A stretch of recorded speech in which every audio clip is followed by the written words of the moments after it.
All right, here we are back at Bellwether Garden Supply, and this time we still want to look at customers' transactions, but we're going to go into some of the things that we didn't do in part one that may or may not be a part of your project. So let's take a look at the quotes.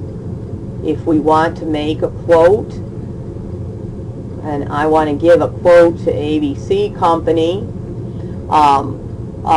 there's going to be a date here, and the quote is usually good for a month, but I can change that if I want to.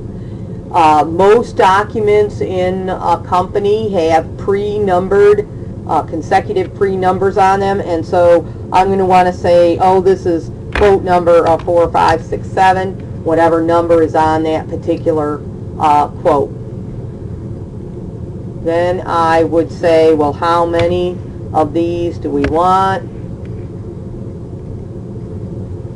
And we could say the birdhouse kits, $129.99, that they're going to be taxed.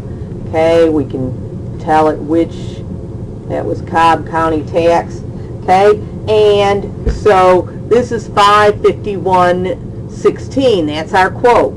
Now, even if we go up on our prices for these birdhouse kits and we go up to $131.99, as long as they buy up to 4 of them by April 14th, then they can get this price that we have on this quote. And we have to give them that price because we gave them the quote for it. Okay? Now, let's say that we can go ahead. If you click on Journal, you'll see this in bold. GL accounts are updated only when the quote is converted to an invoice. Okay? When it's an invoice, that means we shipped out these items. If we haven't shipped them out yet, we cannot put them on an invoice. We cannot say that we sold them until we ship them out. Okay? If it's a service, we had to have completed the service before we can put it on an invoice and call it a sale. Until then, it's a quote or it's an order, a sales order, but it is not a sales invoice. It is not an actual sales transaction that's going to go in the journal entry as being a sale. Okay, so what if I want to convert this quote? I can go ahead and save this, and okay, and then I can go into quotes and proposals, and let's say that ABC Company has now decided that yes, they're going to officially order these things. So I would find their quote. And here's all the quotes I've got going right now. There's the ABC one. So I'll double click on it and it brings it up. Now I want to convert this to a sales order. Now we can convert it straight to an invoice if we gave them a quote and they said, oh yeah, we want that stuff, and rather than doing a sales order and then we package the stuff up, we had everything, we just shipped it out. We could just go straight to sale invoice and skip the sales order thing. Okay? But here we're saying that this is going to be converted to a sales order. And Sage gives us what the sales order, the next number of sales order that there is. So we'll already know that number, 10355.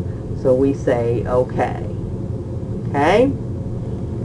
Now, if I went to sales order, I could look at view and edit sales orders, and I should be able to find 10355 ABC Company. And I can bring up that sales order. It's already filled in for me and everything. Okay? If I needed to change the sales order, maybe they decided they only wanted to actually order 3 of them instead of 4 of them. So we could change that. Okay? and then say save. Okay. If I want to bring that back up again, I arrow back to it. I can look at the journal.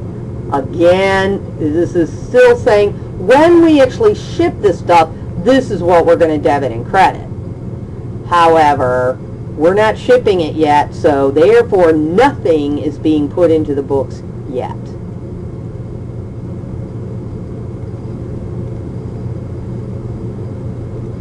Alright, so now we've actually shipped some of the stuff, and so we can make a sales invoice. And we'll go into new sales invoice, and we'll bring up ABC Company. Now, if there's any sales order, it's going to bring up this tab, Apply to Sales Order.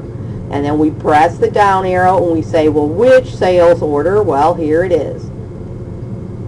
Okay? If we don't have any sales order, we can go to this Apply to Sales and put it in there. Now, here it's bringing up this sales order. It said, oh, they had ordered 3 from us. How many did we actually ship? Well, let's say we actually shipped 2 of them.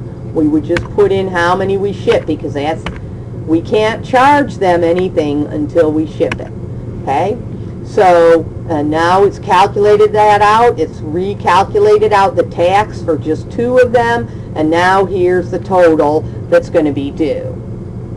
Okay? Now if I click on Journal, you notice that bold warning is gone, because now we did ship it. Now we have an invoice. Now this ABC Company actually does owe us, and so we're going to put the journal entry in now. Okay.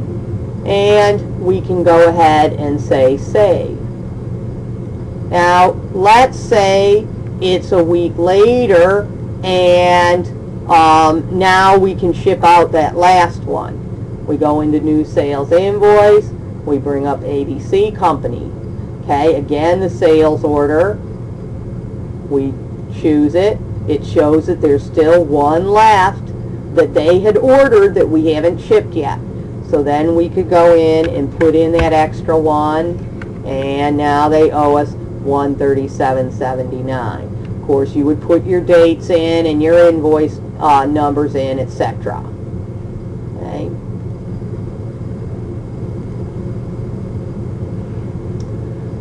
Then, of course, if they then pay us, we could go receive money from customer, ABC Company, and that will show what they owe us,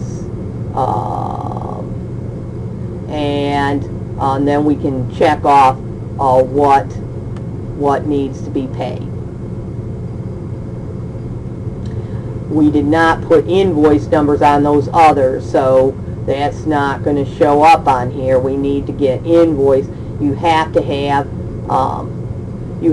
invoice numbers. So let's see if we can. Here's the 2 ABCs. Notice there's no invoice there. So I can highlight that, double click on it, bring it back up. Now I'm going to put an invoice number on there. And let's use a date and save that. Okay? And I would do the same thing with the other one. Now when I do receive money from customer, now that one that I just gave an invoice to now shows up and is ready for me to pay it.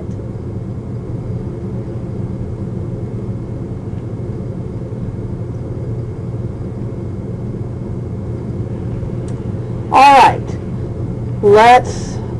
we'll take a look at the bank deposits, and this is where you're when you say click on receive money, you're just saying, okay, I'm receiving these checks and this cash and debit cards and all that kind of stuff, and now the bank deposit button is saying, well, which of these things am I actually bundling together and making a deposit? Okay, and so this was an American Express, so maybe I'm making a deposit at the bank of all the things that were checks. Okay, and so I would check those things off, and then I would say save. Okay, and so now they made up a bank deposit and will be shown on my bank reconciliation as being a deposit. Then I can compare that to my bank statement. All right, customer statements are, some companies send out a customer statement that just shows everything that the customer did that month and how much does the customer owe us. And some companies do not do this anymore. Okay, they just have the invoices. When you actually ship out the thing, you send them an invoice, and then that's all you do. And then there aren't any statements, which act like kind of like reminders. But we can do that. We can send out statements, and we would use that. Okay, time and expense tickets, just like with jobs, we're going to talk about those later in the semester. And when we get to part 3 of these YouTube videos, we'll discuss the sales tax button.